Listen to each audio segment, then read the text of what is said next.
सोलापूर विधान परिषद निवडणुकीसाठी अर्ज मागे घेण्याचा आज अखेरचा दिवस आहे। खरं तर महायुतीकडून भाजपचे राजेंद्र राऊत हे उमेदवार असणार आहेत, तर दुसरीकडे काँग्रेसकडून अर्ज बाद झाल्यानंतर महाविकास आघाडीचा उमेदवार कोण याबाबत अद्याप निर्णय जो आहे तो महाविकास आघाडीचा झालेला नाही आहे। खरं तर काल याबाबत नक्की कोण उमेदवार असणार यासाठी मोहिते पाटलांच्या बंगल्यावरती बैठकसुद्धा महाविकास आघाडीची पार पडलेली आहे। मात्र उमेदवार कोण हा निर्णय जो आहे तो अद्यापही गुलदस्त्यात आहे।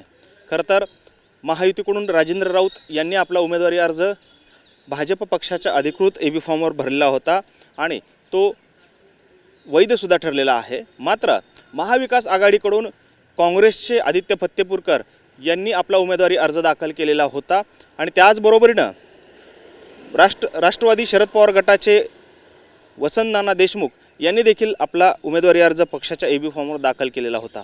त्यामुळे महाविकास आघाडीमध्ये 2 उमेदवार होते जे अधिकृत पक्षाच्या चिन्हावरती होते। तर याशिवाय बंडखोरी करणारे महाविकास आघाडीतील नेते म्हणजेच शिवसेना ठाकरे गटाचे धनंजय डिकोळे आणि बार्शीचे नगरसेवक नागेश अक्कलकोटे यांनी बंडखोरी करत आपला उमेदवारी अर्ज दाखल केलेला आहे। तर तिसरीकडे माळशिरसचे आमदार उत्तम जानकर यांचे पुत्र जीवन जानकर यांनी सुद्धा अपक्ष उमेदवारी अर्ज जो आहे तो दाखल केलेला आहे। त्यामुळे महाविकास आघाडीचा उमेदवार या 4 जणांपैकी कोण असणार याबाबत आज निर्णय जो आहे तो होईल आणि त्यावर शिक्कामोर्तब होईल। खरं तर काँग्रेसचे उमेदवार आदित्य फत्तेपूरकर यांचा उमेदवारी अर्ज बाद झाल्यानंतर महाविकास आघाडीकडून अद्याप अधिकृत उमेदवार जो आहे तो जाहीर करण्यात आलेला नाही। खरं तर आज अर्ज मागे घेण्याचा शेवटचा दिवस आहे, मात्र अद्यापही उमेदवार कोण हा निर्णय गुलदस्त्यात आहे।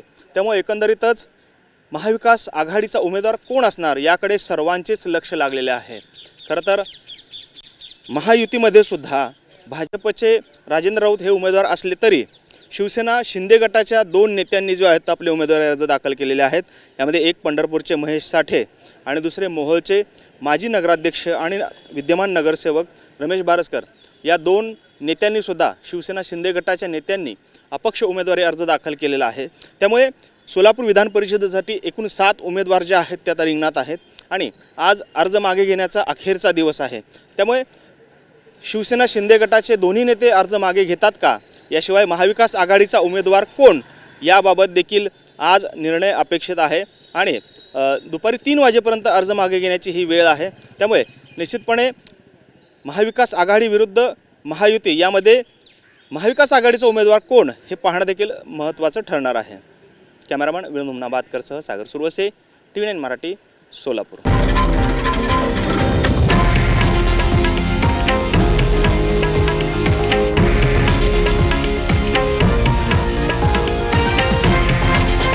हे आहे देशातील नंबर 1 न्यूज नेटवर्क आणि आपण पाहत आहात TV9 मराठी, एकमेव।